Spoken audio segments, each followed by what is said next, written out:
ओम नमो भगवते वासुदेवाय नमः। हरे कृष्णा। आज के इस वीडियो में आप जानेंगे साल 2024 में पड़ने वाली पौष पूर्णिमा के बारे में। इस बार नए साल में 25 जनवरी 2024 गुरुवार के दिन पौष पूर्णिमा है। पूर्णिमा का व्रत और स्नान दान इसी दिन किया जाएगा और इसी दिन से माघ स्नान की भी शुरुआत हो जाएगी। पौष पूर्णिमा से त्रिवेणी संगम पर लोग एक माह तक कल्पवास करते हैं। पौष का महीना सूर्य देव का महीना होता है और पूर्णिमा चंद्रमा की तिथि होती है। ऐसे में सूर्य और चंद्रमा का यह संगम मनुष्य की सभी कामनाओं को पूर्ण करने वाला है और उसके जीवन में आने वाली सभी बाधाओं और कष्टों को दूर करने वाला है। मान्यता है कि पूर्णिमा की रात को मां लक्ष्मी जी साक्षात पृथ्वी पर आती है और अपने भक्त जनों को सुख समृद्धि और धन का आशीर्वाद देती है। इसलिए इस दिन घर में श्री विष्णु जी, लक्ष्मी जी और भगवान शिव की पूजा करना बहुत ही शुभ फल प्रदान करने वाला होता है। इसी दिन श्री सत्यनारायण व्रत भी रखा जाता है और सत्यनारायण भगवान की कृपा से भक्तों के सभी मनोरथ पूर्ण हो जाते हैं।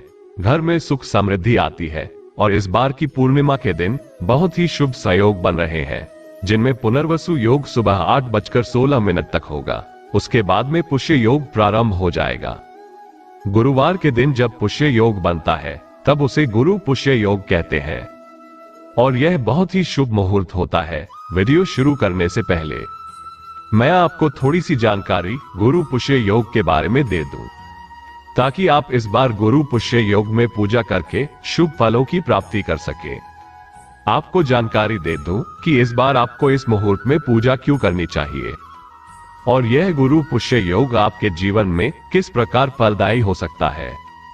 इस खास दिन और खास मुहूर्त यानी गुरु पुष्य योग में साधना करने पर, पूजा पाठ करने पर बहुत ही अच्छे और शीघ्र परिणाम प्राप्त होते हैं। गुरु पुष्य योग के लिए तो यह भी कहा जाता है कि अगर कोई व्यक्ति अपने किसी कार्य, अपने किसी उद्देश्य में सिद्धि प्राप्त करना चाहता हो, सफलता प्राप्त करना चाहता हो, तो उसे इस दिन अपने इष्ट भगवान से इच्छा पूर्ति के लिए प्रार्थना, पूजा अर्चना अवश्य करनी चाहिए।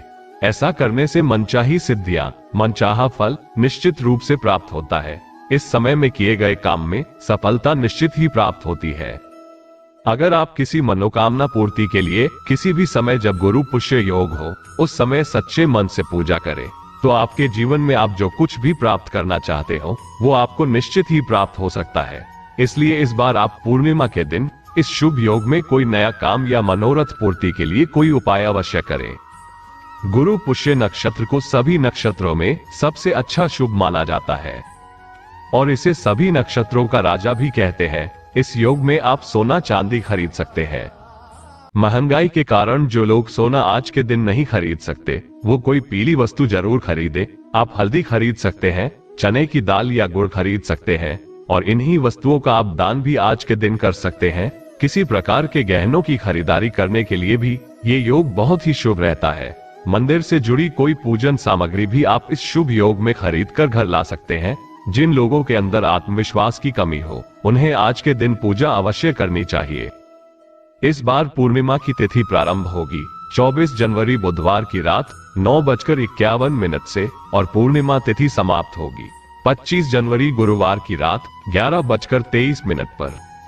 अगर आप गुरुवार के दिन कोई दूसरा व्रत भी रखना चाहे और पूर्णिमा का व्रत भी रखना चाहे, तो दोनों ही व्रत आप एक साथ रखकर उनकी पूजा अलग अलग कर सकते हैं।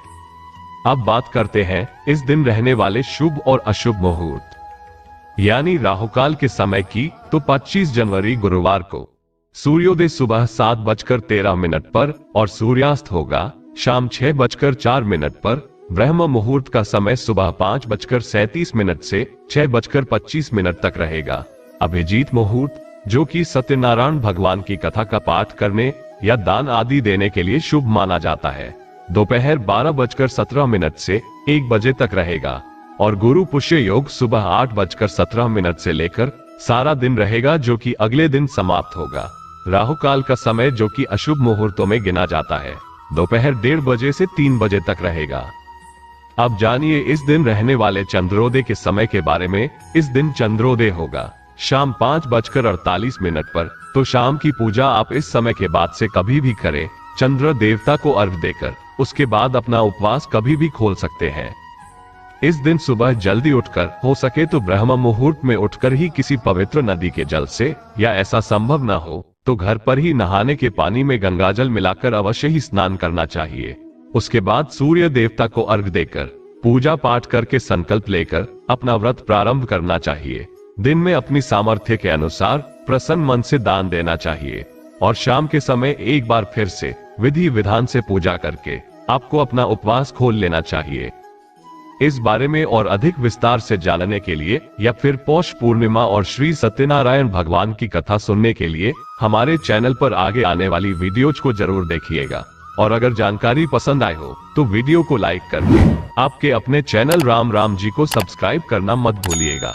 मिलते हैं अगली वीडियो में, तब तक के लिए राम जी।